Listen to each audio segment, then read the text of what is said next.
یہ شباز شریف boat پالشر cherry blossom یہ ہے غلام. آصف زرداری جس کے اربوں اربوں ڈالر باہر پڑے وہ ہے ان کا غلام. اور نواز شریف جس سے زیادہ بزدل آدمی میں نے کبھی زندگی میں دیکھا ہی نہیں ہے. ہر وقت دم دبا کے باہر بھاگ جاتا ہے. یہ ہے ان کا غلام. اور وہ ہے غلام مولانا ڈیزل. خیر مولانا نہیں اسے کہنا چاہیے, ڈیزل کہہ رہا ہوں میں. مولانوں کی میں بڑی عزت کرتا ہوں. میں اپنے دینی علماء کی عزت کرتا ہوں. اس کو میں کہہ ہی نہیں سکتا مولانا, کیونکہ یہ ڈیزل کے پرمٹ پہ بکنے والا ہے. اس نے امریکی ایمبیسڈر این پیٹرسن کو کہتا, نوجوانوں امریکی ایمبیسڈر این پیٹرسن تھی آج سے 10 سال پہلے, اسے کہتا کہ آپ مجھے بھی موقع دے دیں, میں آپ کی خدمت بہتر کروں گا ان سے. تو یہ ہیں ان کے غلام. ہماری قوم غیرت مند ہے. ہماری قوم جب بنی تھی تو وہ اس کا نعرہ تھا کہ پاکستان کا مطلب کیا؟ پاکستان کا مطلب کیا؟ اور میرے نوجوانوں, لا الہ الا اللہ کا کیا مطلب ہے؟ کہ اللہ تیرے سوا ہم کسی کے سامنے نہیں جھکتے. اور ہم وہ لوگ ہیں, نبی صلی اللہ علیہ وسلم کی امت, جو دنیا کی تاریخ کا سب سے عظیم لیڈر آیا تھا, نہ کبھی آ سکتا ہے نہ کبھی آیا تھا. ہم اس کی امت ہیں. ہم اس کی امت ہیں جس نے مدینہ میں وہ عرب جن کی حیثیت کوئی نہیں تھی, ان کو اٹھا کے دنیا کی امامت کروائی. اس نے یہ نہیں کہا کہ 2 سپر پاورز تھی کہ ان کے سامنے جھکو. اس نے کہا کہ ہم اللہ کی وہ مخلوق ہیں جو دنیا کو امامت دینے آئے ہیں. انہوں نے ان عربوں کو دنیا کی امامت کیسے کروائی؟ ان کو آزاد کر دیا. چھوٹے سے لوگوں کو بڑا لوگ, عظیم لوگ بنا دیے.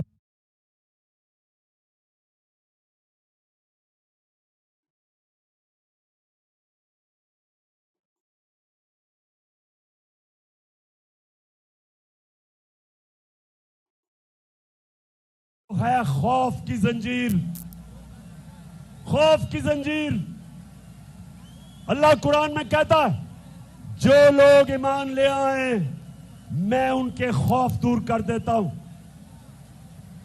کوئی بھی انسان بڑا انسان نہیں بن سکتا جب تک وہ اپنے خوف کے اوپر قابو نہیں پاتا. کوئی جنرل بڑا جنرل نہیں بن سکتا جب تک وہ موت کا ڈر ختم نہیں کرتا. کوئی بزنس مین بڑا بزنس مین نہیں بن سکتا جب تک اس کو نقصان سے خوف ختم نہ ہو. Hey, if you're a renter in Canada and you've got heavy credit card debt,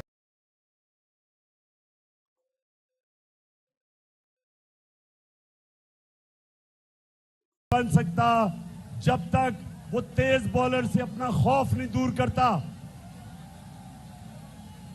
تب تک وہ بڑا بیٹسمین نہیں بن سکتا. بولر بڑا بولر نہیں بن سکتا جس کو جب مار پڑتی ہے تو وہ جب ڈر جاتا ہے. میرے پاکستانیوں, وہ قوم بڑی قوم نہیں بن سکتی جب تک وہ اپنی خوف کی زنجیریں نہیں توڑتی. تو میں جب آپ کو بلاؤں گا اسلام آباد, اپنی خوف کی زنجیریں توڑ کے آنا میرے ساتھ. زندگی موت اللہ کے ہاتھ میں. مجھے کہتے عمران خان اپنی اپنی جان کی حفاظت کرنا آپ کو بڑا خطرہ ہے، بیرونی بھی خطرہ ہے، اندرونی بھی. یہ سارے مافیاز، ان سے خطرہ ہے. میرا ایمان اس کے اوپر ہے جس نے واضح طور پہ قرآن میں لکھا ہوا ہے کہ جب تمہارا وقت آ جائے نہ 1 منٹ آگے ہوتا ہے نہ 1 منٹ پیچھے ہوتا ہے. مسلمان نہ وہ موت سے ڈرتا ہے، نہ وہ ڈرتا ہے کہ کوئی آدمی اس کو ذلیل کر دے گا. انہوں نے میڈیا کے اوپر کتنی کیمپین چلائی میرے خلاف، کتنا انہوں نے مجھے ذلیل کرنے کی کوشش کی، میری کردار کشی کی. لیکن آج آپ دیکھیں عزت دینے والا اللہ ہے، کس طرح تعداد میں آپ آئے ہیں، میری عزت افزائی کر رہے ہیں. کوئی انسان آپ کو ذلیل نہیں کر سکتا، نہ ہی کوئی انسان آپ کو عزت دے سکتا ہے. اور پھر میں آج اپنے سارے سرکاری نوکروں سے بات کر رہا ہوں، پولیس والوں سے بات کر رہا ہوں، اپنے فوجیوں سے بات کر رہا ہوں، جو بھی تنخواہ دار ہے اس سے بات کر رہا ہوں. یاد رکھیں رزق اللہ کے ہاتھ میں ہے، محنت آپ کے ہاتھ میں ہے، لیکن کتنا اللہ نے آپ کو رزق دینی ہے وہ اس کے ہاتھ میں ہے. کیوں اللہ نے رزق اپنے ہاتھ میں رکھی، زندگی اپنے ہاتھ میں رکھی، عزت اپنے ہاتھ میں اس لیے رکھی کہ وہ انسانوں کو آزاد کرنا چاہتا تھا.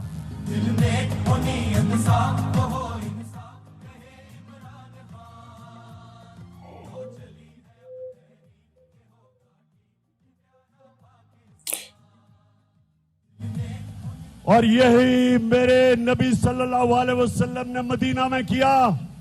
اس نے انسانوں کو آزاد کر دیا.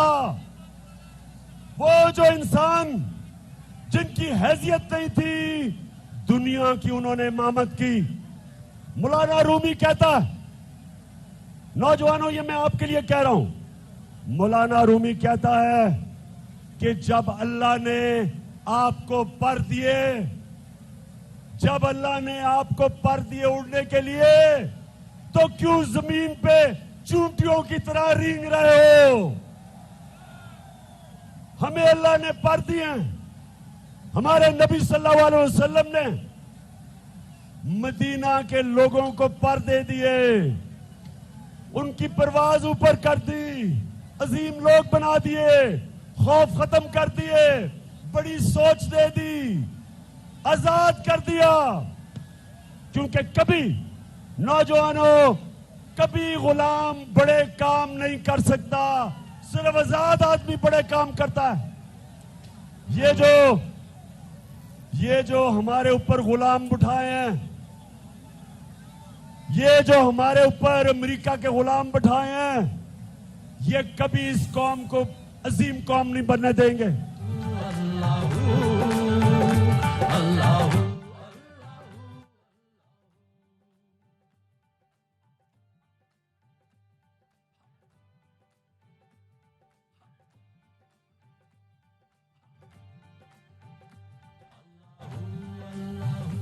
اچھا مردان، ذرا اب آپ نے تھوڑی سی خاموشی سے میری بات سننی ہے.